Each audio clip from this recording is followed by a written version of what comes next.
Hi everyone, this is Mo from Goblin. We're here talking about the new 1.3 release of Daggerheart. I'm going to be sharing my thoughts and ideas. I've already had a quick look about the release notes as well as the books, and I'm just going to give my few cents about how everything will come together with the new patch, so to speak. They've done a lot of changes, so we'll just jump straight into it. Damage thresholds have changed. So before there was certain damage thresholds, and if you got hit less than your minimum, you suffer a stress point. They've now removed that, and they've made all the minimum across pretty much all the monsters as well a 1. So no matter what, people always take 1 HP of damage, which is kind of cool because even though people that are like slightly weaker than the more martial classes that deal a lot more damage, they're still going to be contributing to the fight instead of becoming sort of pseudo weak of them like contributing not that much to the plot or to the fight itself.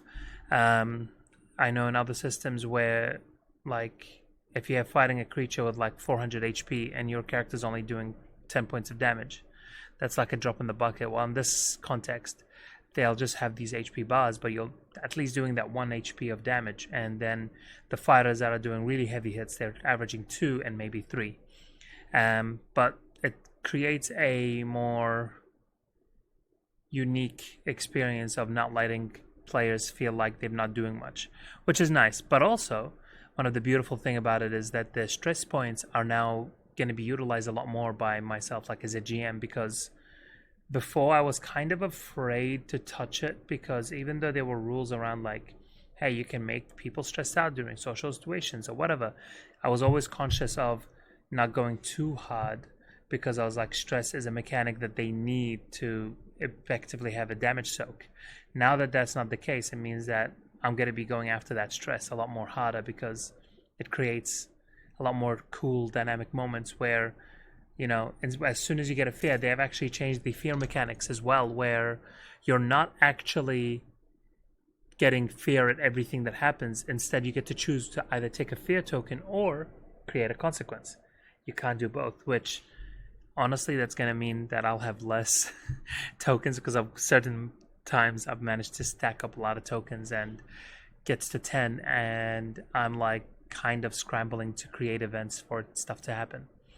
Now that this is the case, it's going to create a lot more cooler effects because now I'm incentivized to create events at the spot. And one of the examples that they've given, which is a really cool thing, where like in a normal situation of a social encounter and then they succeed with fear, because it was such a stressful encounter that they suffer a stress point for it. And now I'm going to be doing that a lot more in my games to help bring the scene to life, because we had recently an encounter where one of the players were like talking to a king and it was a really stressful scenario, and realistically I should have been just throwing left, right and center the stress at them, but I was, like I said, conscious in case a fight happened or whatever. I didn't want them to run out before the fight started and then they'll have a much bigger disadvantage. Speaking of which, if you're ever to 0 stress, you will become vulnerable to effectively all the damage unless you recover a stress point, which honestly, that sounds like a lot of fun because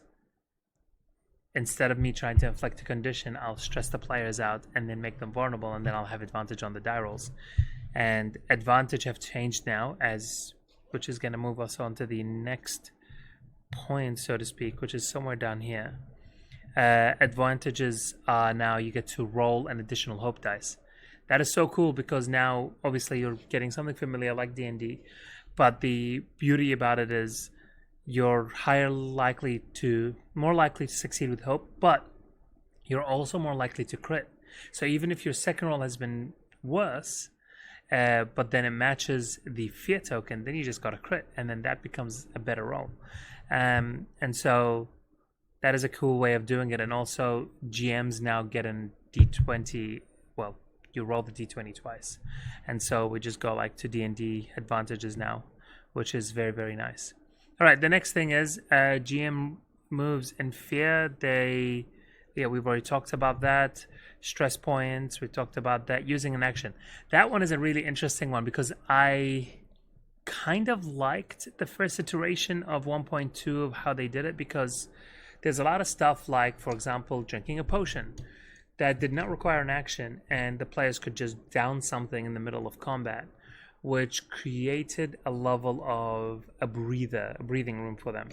But if now that they're going to now suffer with an entire action token for them to drink a potion, even though it's not a die roll, so they can continue to keep going, that's going to be costly in the long run, because it just means that more and more things might happen. I think it's going to play out fine. I am just curious to see how it's going to play. Ultimately, it is going to balance the game out, because there's a lot of things in the game where, it didn't cost an action for it to happen, and then it was just free because you didn't do an action roll. As soon as you did the action roll, then that's when things potentially swayed in one way or another, because then I would have gotten my turn if they rolled with fear or failed. And vice versa, they would have just kept rolling with hope, but I kept getting those action tokens.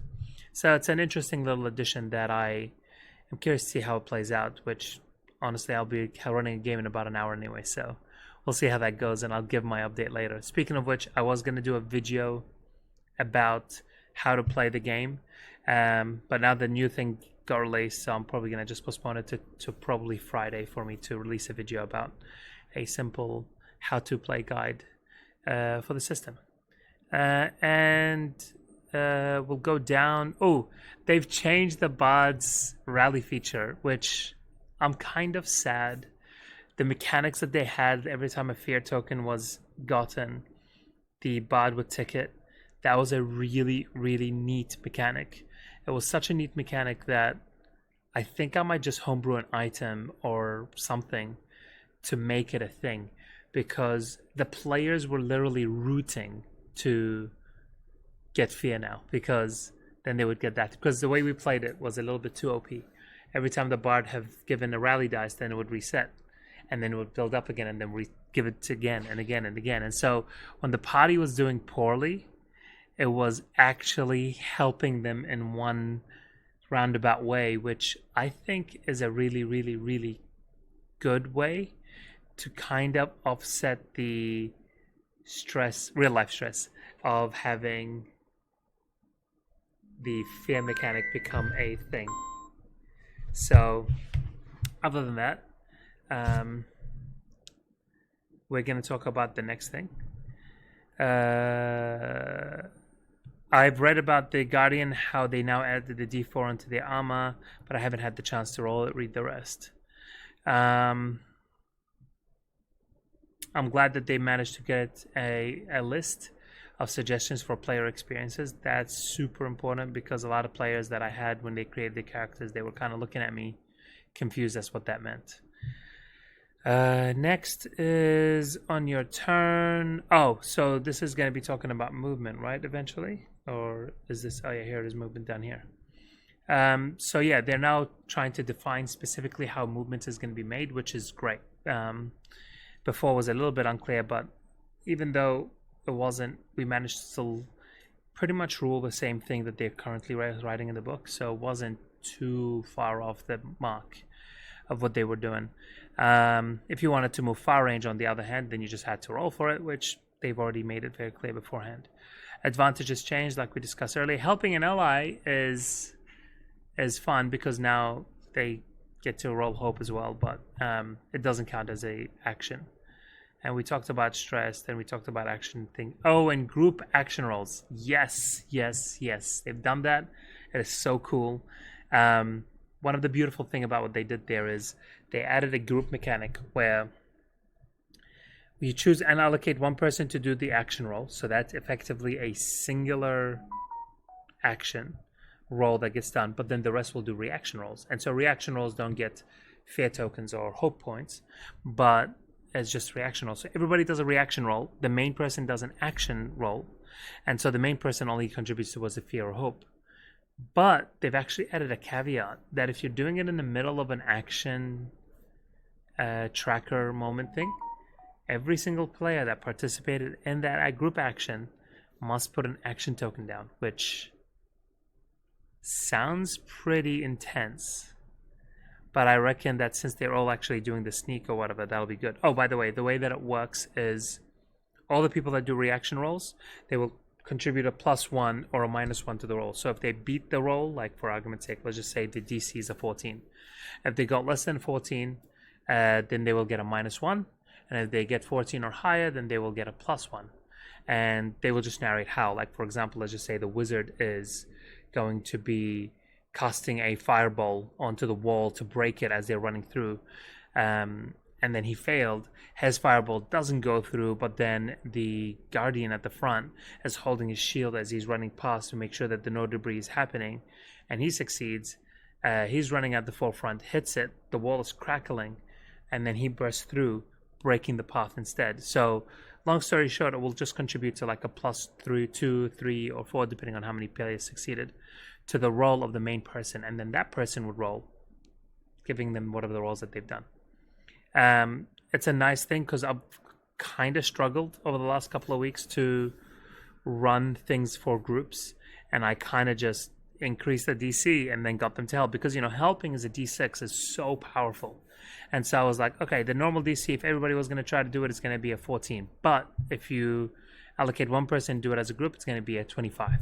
That was kind of the thing, because, you know, I knew players were going to provide help and stuff like that, etc., to increase it, which honestly they succeeded more often than not. Now that the help mechanic has kind of been fixed, I reckon I might drop my DC down a little bit. We'll see. So reaction roll. So regarding reaction rolls and not reaction rolls, just action rolls in general and bonuses and stuff, they do make a point in here that you must assign all of the bonuses first. I've been playing it a little differently, where I will always give the player the opportunity to roll first, which is a lot more powerful, because if they succeed, then they don't need to spend resources. But the beautiful thing is they are spending resources for help. They're not just providing a quote-unquote action to help. They're using a hope or using whatever resources that they have. And so getting the players to support each other to help them succeed, that is a beautiful thing to do, because you're kind of incentivizing the players to work together. And so what I get them to do is they get to roll first. Everybody gets to roll their dice. And then after that, when they've rolled and they were like, okay, I rolled a 15. And I'm like, do you want to lock that in? As soon as they say yes, I'll say if it succeeds or failed. If it failed, I'm like, it fails, and then this is the consequences. Or it succeeds, and good job, this, then this, and this happens. But when you know that the DC is high, for example, let's just say they're fighting an adversary that's pretty hard, and he's like sitting at 17, right? And he rolled a 15, knowing full well that they've rolled a 15 before and failed. So now he's going to be like, actually, guys, I need help. And then he can either spend experience, hope to gain experience, or if he doesn't have that experience, then he asks for help or spends 2 of his hope to roll advantage himself. All of a sudden, he's wasting resources. I've noticed that my table are running out of hope when they're put in these situations, which creates a much more dynamic storytelling, because the players are constantly tagging each other like help, help, help, help, help, which is a beautiful thing to do. You must spend the stress to become hidden, and you clear any condition of line of sight. Attackers must now target the hidden creatures, and they're still made with a disadvantage. Being hidden is no one gives you advantage on attack rolls unless you're a rogue. That's kind of sucky, in my opinion. The whole point of being hidden is you want to be away and not being able to be targeted, right? And I've always had a problem with these kind of effects. Like, for example, in D&D, when you're invisible, you can still be targeted even though you're invisible. The mechanics are always there, but they're for a reason, because obviously you need to somehow attack the creature. The way that I would rule it, and probably the way I would run it right now, despite this, is I would make it so that they'll do an action roll to try to find the creature based on their difficulty, and then still have disadvantage on hitting him, because he's still kind of invisible, so they need to get past it. Secondly, only rogues gain advantage from attacks from hidden. That's frustrating, because it's giving rogues a thing, but ultimately everybody can benefit from this thing. I'm just not a big fan of it myself. Death move, I love how they they revised it and clarified it, and now it's a little bit easier for people to quote unquote get their heads around it. Before it was a little bit of an explanation that I had to do every time people got there. I am very disappointed with the gold. Not gonna lie. I loved the handful, bags, chests, hoard, and fortune concept because it's not only narratively described things in such a beautiful way, it narratively dropped it in the middle of the conversation. Players knew what the number was without having to be like, oh, is it 10? Is it 10 gold pieces or 20 or 100? Like, the idea is, I'm like, oh, I'm gonna give you a chest worth of gold, and we didn't have to narrate it. It was just a chest worth of gold. And now it's like, oh, so that's gonna be 100 pieces of gold. And I'm like, yeah, but it defeated the purpose of being narrative, in my opinion. I'm not a big fan of like nitpicking on items and making them so like specifically costly or whatever. And I've been putting things here and there to justify certain things, but I personally believe the gold value of these things is just gonna make it.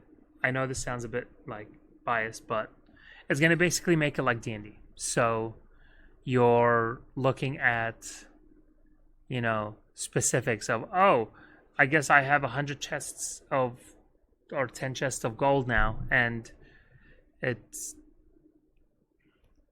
I don't know, maybe people didn't like the word hoard, but I love the description of like, oh, we found a hoard of gold, and then we break it down to 3 chests, or break that chest to 4 handfuls or 5 handfuls. Sorry, 4 bags and then 5 handfuls.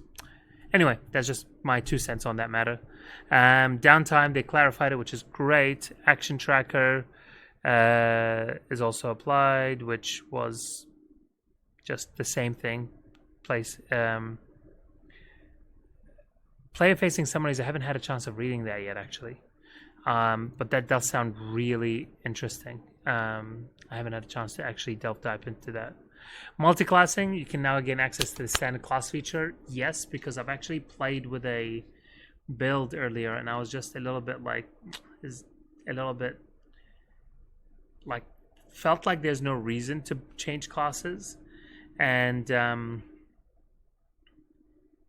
in all honesty, having it so that you're only getting half of the capacity of the domain cards is kind of fine, but I reckon they should remove that.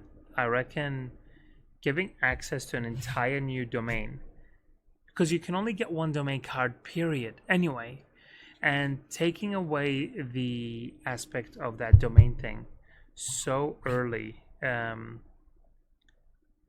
it just makes it so that you're less likely to multi-class.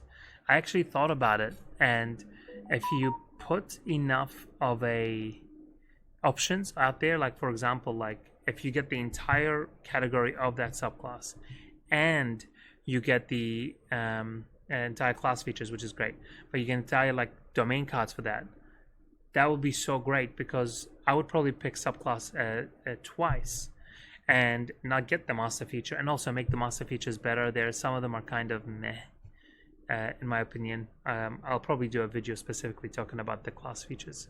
But the idea is, if we can get something like this, you could have a lot of really cool combos happening, which I guess is the part where the game starts breaking, but I guess we're still in the testing phase. Might as well find out how far we can push it. Armor. Oh god, armor. Everybody's going to start with more armor, which is yay, but it's less armor. So it's not as yay. It's, I don't know why they've decided to do this. It's fine, I guess. There was this armor that they had as part of the items there. You can spend 2 armor slots to treat it as resistance to the damage instead of using your armor to block it, which I thought was pretty cool, especially considering the armor itself was only contributing to 4 points of armor. So having stuff like this is nice, and treating armor more of a resource than just a damage soak, I think that can create some really cool effects. I could easily see, definitely myself homebrewing it, but I could easily see myself adding, like, oh, I spend an armor slot to instead reflect the damage back at the enemy by dealing X amount or whatever, which is similar to the Guardian feature, the domain. But it's that kind of stuff that could be really, really interesting. Throwing weapons don't have damage penalty anymore, which is fine because before was probably untouchable. And we move down to, yeah, so they just kind of clarified a lot of these things, which is good. They've added some more guidance on some things, etc.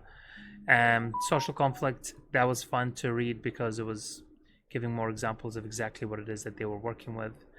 But ultimately, like, it's just quality of life improvement. Actually, the book itself is way better formatted as well.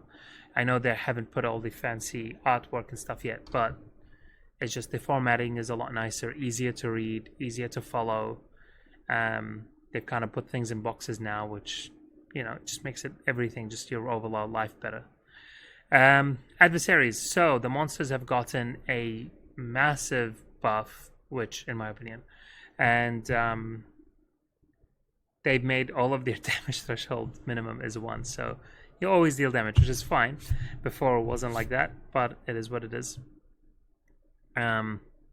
Ultimately, a great way to demonstrate all of these things, and I'm gonna have to read the stat blocks again because, yeah, I'm just curious to see what kind of changes they've made. But ultimately, I've kind of learned most of what I needed to do as a GM by reading the monster stat blocks, just to kind of get an idea of exactly what they were doing, which is kind of funny.